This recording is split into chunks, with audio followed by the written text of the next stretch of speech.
Good afternoon. The following slides are designed to help you as you prepare your TOBY book.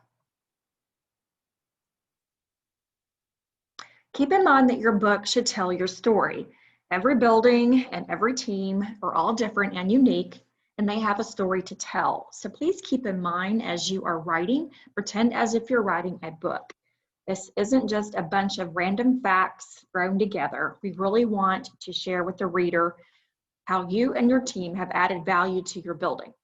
Keep in mind the book should be a main focus, as your regional and international judges will never see your building. So we don't want you to write the book as if you're writing it for just local Dallas judges. We want you to assume that you're going all the way. Some general recommendations that can apply to each category. Make sure that you go ahead and print your requirements for the category you are entering now. Read them front to back. There may be some items in there that you are not doing or areas where you're lacking and you could do better. And right now you have time to continue to implement new things. Remember that you could be writing to someone that hasn't seen your building or is not familiar with your market or submarket. Again, we want you to write as if it's going to be an international judge up in Canada reading and judging your book. So do not assume they're familiar with Las Colinas or Plano or even your building. Make sure you engage your entire team and your vendors to assist in gathering the data. It will make it go a lot smoother. However, that book should flow as if it is written by one person. We've all judged books before where it was really clear that they had their admin do this section, an engineer did this one, maybe another vendor did this one, and the building book did not flow. Make it easy for the reader to follow. Keep an order of the outline. A lot of time is spent on the judges on judging these books, and there could be several buildings in each category. You want to make it easy for that judge to run through and check off all the things that you're supposed to have in there and not accidentally miss something because you changed the order. Make sure you use the maximum words allowed in each section. It's clear to us when you use all your words in 3 sections and then other sections, you have a couple of paragraphs. Okay, if you're that light in a category, maybe your building isn't ready because you should have plenty to talk about in each category. Make sure you quantify your statements. Don't use generic statements like we save a lot of money or our tenants all love us very much. You want to be very specific and you should have the data to back up all of your statements. Spelling errors are one of the easiest things to avoid that are common. And make sure that you write your book in a Word document where you can proof and use all the tools necessary. And then when you're done and you like your product, copy into that online template. Photos. Everyone knows that photos speak louder than words. Again, a lot of the judges will never see your building. So you want to give a great visual of your building and your team. Go ahead and review the list of the photos that are required now because you might not have everything that you think, or you may look through those photos and you see something wrong with them. Now you have an opportunity to fix them. For your exterior photos, don't wait till the end before the book's due. It's winter time, right? Your landscaping doesn't look best. If you've got a marketing team or a leasing department, ask to use their photos. A lot of times those are going to be professionally done. They don't have to be professional, but we always recommend that they be staged, right? So if you're going to include pictures of your chiller plant, we don't want trash cans full of trash in the area. We don't want clutter on the floor. If you're taking pictures of events, you know, make sure they're of the events where the tenants are looking at the camera and smiling, not the side view picture with them with a fork in their mouth. So again, they should be staged, but do not have to be professional. The same thing with your attachments. Treat them just like photos. They should be professional looking. No handwritten notes on them, no highlighters. They should be actual professional, legible too. So a lot of times we see floor plans where there are scanned copies of scanned copies of scanned copies and you can barely read it. Again, if you're using the event flyers, those should be professional. They're professionally done. As much color as possible, as much photos on there as you can. You also should go through all of your newsletters and pick your best. Pick the one that had the most events in it, the most data in it, the most pictures as you can. Appreciation letters is a requirement, but what we see lately are simply emails inserted in lieu of letters. So it's just an email exchange between tenants and their team, and a tenant just saying thank you. What they're actually looking for here are appreciation letters. And if you'll find, if you'll ask in plenty of time of your tenants, let them know why you're asking, they're happy to do that for you. Building description. So keep in mind this first paragraph is an introduction to your building, and it's often going to be the section used in printed materials at any TOBY event. I did not personally realize this the first time I entered, and I realized quickly how boring my introductory paragraph was compared to others. So again, keep in mind, this is the first thing a judge is going to read about your book. It really should set the tone for what they're about to read. If you have a leasing brochure, that's always going to be a great place to start because it's going to have a lot of catchy and descriptive words describing your building and also its location in there. Building standards is what we call the nuts and bolts.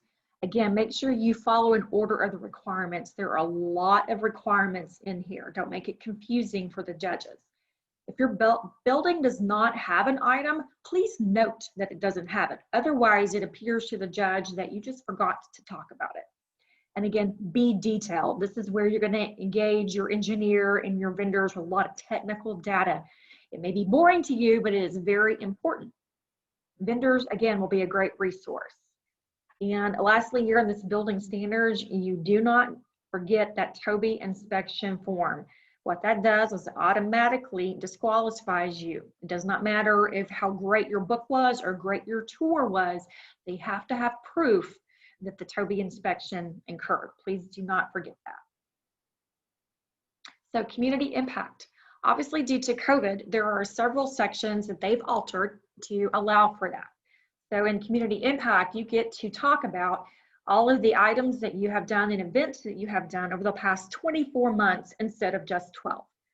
Again, on community impact, make sure you include all the events that your team participated in, whether that be at the building with your tenants or maybe with your corporate office, and also their individual efforts on their personal time. Again, this is a team award, not necessarily a building award. And make sure you quantify your contributions and to whom. So how many backpacks were collected, who were they delivered to, and describe what that charity does. Again, you are going to have people reading your book that might not be local, might not understand and know who your charity is. Thank you letters from the charity are also a great touch. And most of them, again, will do that for you if you explain what you need. So please go ahead and don't feel guilty for asking for it. A lot of people do not realize that by property tax payments, they impact the community. So again, pull out your tax bill. It'll tell you on there all the areas and departments where your money goes. It goes to schools, it goes to hospitals. Go ahead and detail all of that in your community impact. For tenant relations, the same thing. They've allowed an exception. You get to include up to 24 months of activity for tenant relations. And new this year, they're asking you to include how your team communicated with the tenants during COVID and include 3 photos on how you fitted your building for COVID-19. Whether that was sanitation stands, block-off mats, whatever it was that you implemented into your building, they're allowing that as a section here in tenant relations. So don't forget that tenant relations includes your communication on both proactive and reactive situations. Make sure you highlight all of your building amenities, no matter how big or small, and then share your tenant survey experiences and any adjustments that you made as a result of a tenant survey. Energy conservation. Due to COVID, again, they're going to let you share up to something that is 24 months old, and education notes here that it can include online and virtual training. So not all categories require Energy Star, so make sure you read the requirements. If it is required, your data must be shared with BOMA, and there are instructions on how to do that in the forms. Failure to do so will automatically disqualify you. So again, this is do not skip this step. Note that energy conservation is worth the most points. So this section should be packed full of information. You can include a 3-year history here. So go back and talk about all the efforts that you have made. Again, quantification goes a long way here with how much dollars were saved, percent saved, how many kilowatt hours saved, etc. They're looking for details. It's also good to note, things that were implemented from a management team to an old building versus things that just came with the building design. Keep in mind, this is a building team award, so it goes a long way if you were able to get an Energy Star certification for a building built back in the 70s and 80s because of all the efforts that you made versus a building that is brand new and it was built that way. So the environmental, regulatory, sustainability, and waste section. It's asking for a minimum of 7 programs to be described, 3 environmental and regulatory, 3 sustainability, and then your waste management plan. However, if you have all of the programs, you need to talk about all of them. Don't be lazy here. You are competing against other buildings that are going to have a lot to say. So take the time and brag about your building and your team. Again, flow in the order, so it makes it easy for the judges to check off the boxes. It's also going to be important to note which programs are required by the government versus the ones that you guys voluntarily did. And that is because you're competing, once you get out of Texas, with other governments and internationally as well, where a lot of the government will require these things are done. They don't have a choice. So you get more credit if you are doing this just because you want to be a good steward and your landlord cares about the environment and their tenants. So brag about that. Your vendors are going to be a great resource here because they have a lot of sustainability programs and practices that they do with their products offsite that can be applied to your building.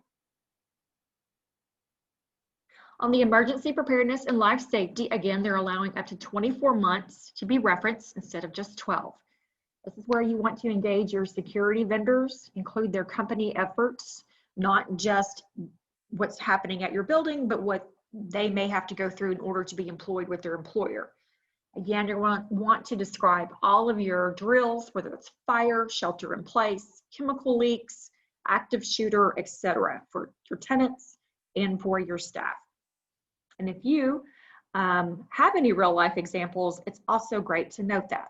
We know bad things happen, we can't plan for that, but if your building has a story of not something that was a drill, but a real life situation, that is great reference for you to talk about.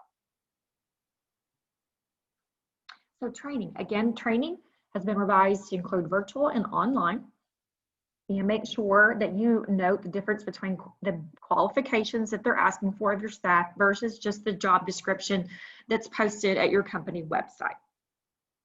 Note that you can include the prior year training, current year training, and also your future year training if sessions have already been scheduled. Training should be at an individual basis, right? Someone who's taken their CPA or the RPA classes versus the team training together. You can talk about both.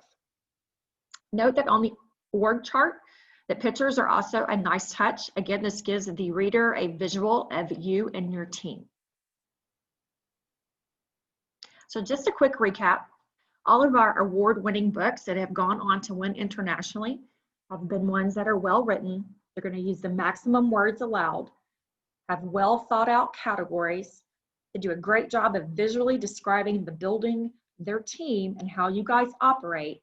And they're going to have professional looking photos and attachments with no spelling errors. So we hope that you found this a little helpful. Just note the committee is here, and we also have mentors on staff that are here to help you throughout this process. So please do not hesitate to let us know. Good luck.